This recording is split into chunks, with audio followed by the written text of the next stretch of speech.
अकोला जिल्ह्यात आदिवासी प्रवर्गातील आरक्षण इतर समाज घटकांकडून होत असलेल्या घुसखोरीच्या निषेधार्थ सकल आदिवासी एकता महासंघ आणि विविध आदिवासी संघटनांच्या वतीने सोमवारी बोगस घुसखोरी हटाव जन आक्रोश मोर्चा काढण्यात आला। हा मोर्चा स्थानिक क्रिकेट क्लब मैदान येथून निघून धिंगरा चौक गांधी रोड मार्गे जिल्हाधिकारी कार्यालयात पोहोचला। तेथे जिल्हाधिकाऱ्यांना मागण्यांचे निवेदन सादर करण्यात आलं।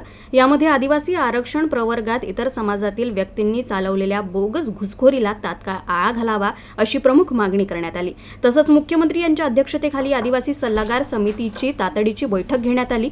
आदिवासी जमाती कायद्यात आवश्यक सुधारणा करण्यात याव्या, तसंच धनगर, बंजारा, वंजारी, वडार, गोपाल आदी भटक्या जमातींना आदिवासी प्रवर्गात समाविष्ट करू नये अशा मागण्या करण्यात आल्या।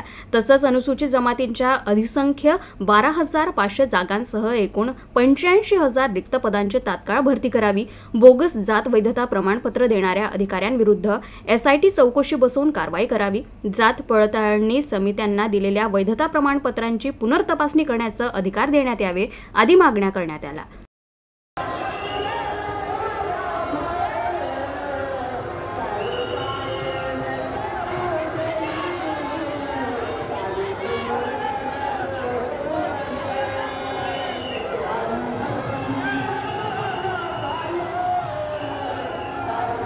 बंजारी, वंजारी, धनगर, त्याच्यानंतर गोपाल आणि ज्या विभक्त भटक्या जमाती आहेत त्या सर्वच म्हणतात की आम्हाला हैदराबाद गॅजेटेडच्या प्रमाणे आमचंही नाव त्याच्यामध्ये होतं आणि आम्हाला देणार। वास्तविक डॉक्टर बाबासाहेब आंबेडकरांनी ज्यावेळेस घटना लिहिली त्याच्यामध्ये 13 नंबरचं कलम आहे। त्या कलमामध्ये स्पष्ट लिहिलेलं आहे की ज्यावेळेस पासून 26 जानेवारी 1950 पासून राज्यघटना लागू होईल त्याच्यानंतर या 13 कलमाप्रमाणे पूर्वीचे सर्व जे काही संदर्भ असतील, कायदे असतील, हे शून्य करण्यात आलेले आहेत।